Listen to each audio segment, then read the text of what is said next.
Well, okay, it's about quarter 11 p.m. here on Tuesday, and I've just come off the Senate floor where we are trying to force a vote, up or down, on getting our troops out of Iraq and setting a deadline.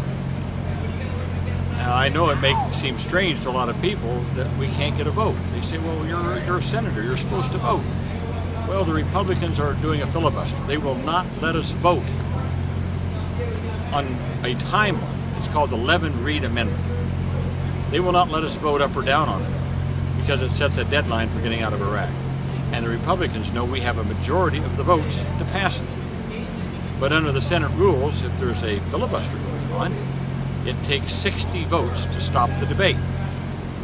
And the 60 votes, right now, we don't have. We have some Republicans. But the vast majority of the Republicans are in lockstep with President Bush. And they do not and will not let us have an up or down vote.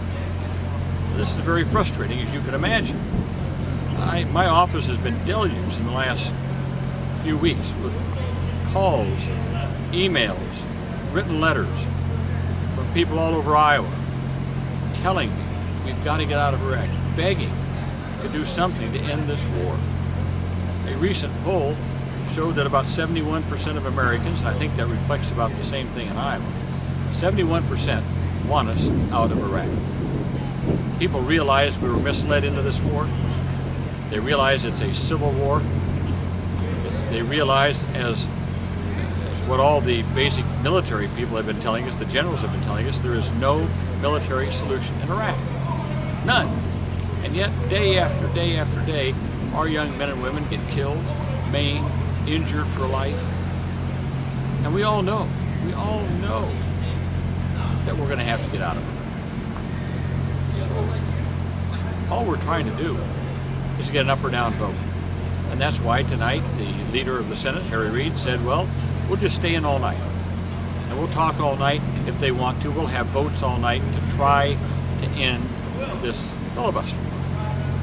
Well, I don't know how it's going to turn out. But I do know this. We've got to turn the heat up. We've got to turn the heat up on the Senate.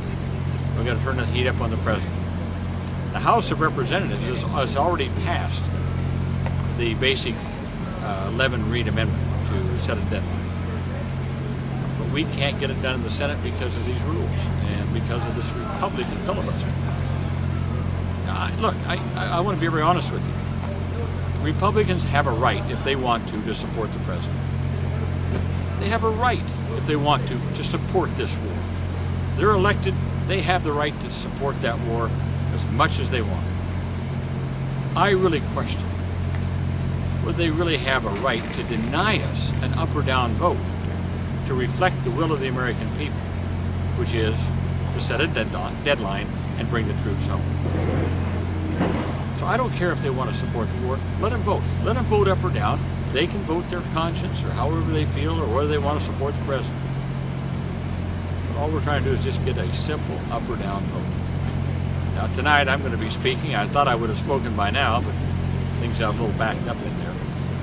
But I'm going to be speaking later. You know, I'm not even going to speak much myself. I'm just going to read letters. I'm going to read the words of Iowans who have written me about this war. Many of them are very poignant.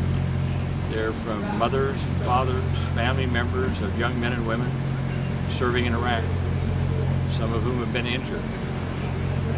So I'm going to read those letters just to put, again, the voice of Iowans on the floor of the Senate. Not just my voice, but their voices. And to read these letters into the congressional record. So I'm hopeful that all of you bloggers out there, I hope you'll get online. I hope that you will keep this going. We need to let everyone in America know what's happening here right now. The Republicans will not give us an up or down vote on a timeline, a deadline to get our troops out of Iraq. Well, you need to turn up the heat. We need your help. We need your help to bring this war to an end, get our troops home, and get out of that sordid mess in Iraq.